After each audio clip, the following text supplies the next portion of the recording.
Student, आज हम पढ़ने वाले हैं 1853 का चार्टर अधिनियम।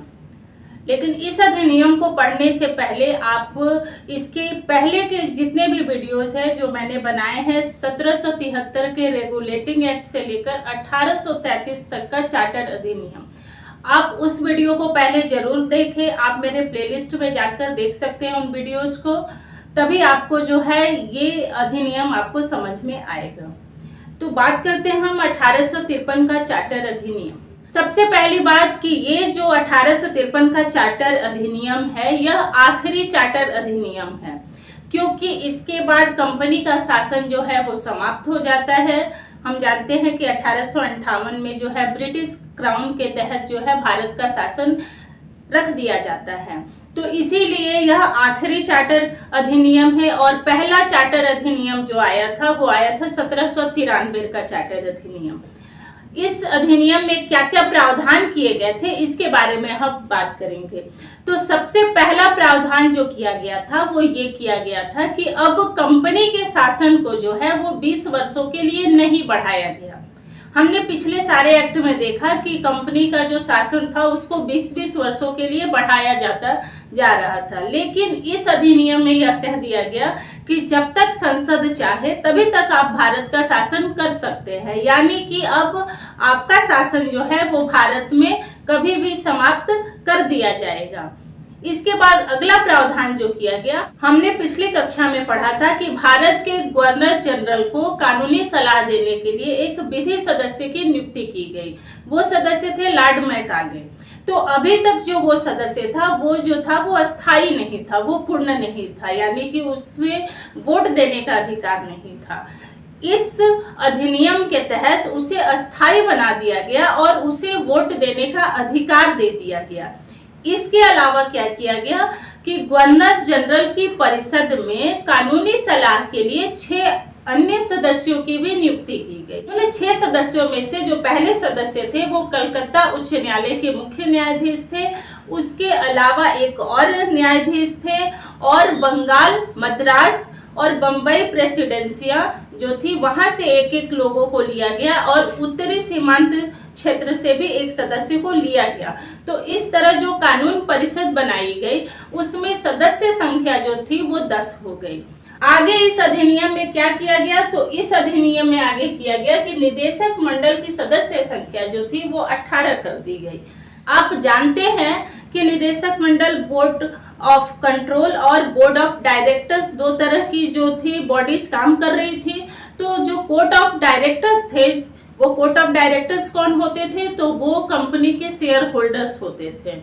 तो उनकी सदस्य संख्या जो थी वो 24 से घटाकर 18 कर दी गई, और उसमें ऐसा प्रावधान किया गया कि अब इन 18 सदस्यों में से 6 सदस्य जो होंगे वो ब्रिटिश संसद द्वारा मनोनीत किए जाएंगे। तो यहाँ पे देखा जा रहा है कि किस तरह से कंपनी के शासन को जो है वो धीरे धीरे कम किया जा रहा है। आगे क्या किया गया कि खुली प्रतियोगिता का आयोजन किया गया, यानी कि अभी तक जितने भी भारत में ऑफिसर की नियुक्ति होती थी वो कौन करता था, तो वो गवर्नर जनरल करता था, और किसके निर्देश पर करता था, तो कोर्ट ऑफ डायरेक्टर्स के निर्देश पर करता था। कोर्ट ऑफ डायरेक्टर्स वही करते थे, अपने बीच से ही लोगों को भेजते थे। तो यहाँ पे लॉर्ड मैकाले ने अपनी रिपोर्ट जो है वो ब्रिटिश संसद के सामने पेश करके ये बात रखी कि भारत में जो है कोर्ट ऑफ डायरेक्टर्स अपने मनमाने ढंग से लोगों की नियुक्ति करते हैं। तो इस अधिनियम में जो सबसे बड़ा बदलाव किया गया वो ये किया गया कि अब जितने भी अधिकारी होंगे, यानी ICS एग्जाम की घोषणा की गई, इंडियन सिविल सर्विसेज की, कि अब जो है इसमें भारतीय भी भाग ले सकेंगे, और इस परीक्षा के द्वारा यानी प्रतियोगिता के द्वारा ऑफिसर्स की नियुक्ति होगी। आज के समय में भी जितने भी प्रतियोगिता परीक्षाएं होती हैं वो इसी अधिनियम के तहत लाए गए प्रावधान के अनुसार होती है, यानी कि इस अधिनियम के द्वारा यह तय किया गया, 1833 में ही यह तय कर दिया गया कि किसी के भी साथ अब रंग, जाति, वर्ण के आधार पर भेदभाव नहीं किया जाएगा। लेकिन इस अधिनियम के तहत कर दिया गया कि अब खुली प्रतियोगिता होगी, यानी सभी लोग जो है वो परीक्षा में भाग ले सकेंगे, और जो उस एग्जाम में पास करेगा वही जो है वो ऑफिसर बनेगा। अगला अधिनियम जो इसमें क्या किया गया, वो किया गया कि विधायी और कार्यकारी कार्य जो थे अलग कर दिए गए। इस अधिनियम के तहत यह देखने को मिलता है कि विधायिका और कार्यपालिका के कार्य को अलग कर दिया गया। जिस तरह से वर्तमान समय में भी विधायिका और कार्यपालिका अपने अपने काम करते हैं, उसी तरह इस अधिनियम में दोनों के कामों का स्पष्ट बंटवारा कर दिया गया। अगला प्रावधान जो किया गया वो बंगाल का नया गवर्नर जनरल नियुक्त किया गया।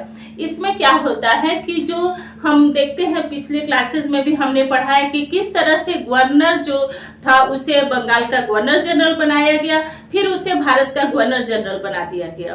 तो बंगाल का जो था वो एरिया बड़ा था और वहां पे काम भी ज्यादा था, तो इसके लिए अब बंगाल को अलग से एक गवर्नर जनरल की नियुक्ति कर दी गई। इस अधिनियम के तहत एक और प्रावधान किया गया कि लॉर्ड मैकाले को यह आदेश दिया गया कि आप 1854 में एक समिति बना दी गई कि आप अब एक नीति बनाइए जिसके तहत जो है वो सिविल सेवकों की प्रतियोगी परीक्षा का आयोजन किया जाए। तो ये था 1853 का चार्टर अधिनियम। आप 1833 का चार्टर अधिनियम देखने के लिए आप ऊपर आई बटन को क्लिक करें और उस अधिनियम को जरूर देखें। आपको मेरा आज का वीडियो कैसा लगा आप मुझे कमेंट करके जरूर बताएं। मेरे चैनल को सब्सक्राइब करें, लाइक करें, शेयर करें। धन्यवाद। जय हिंद, जय भारत।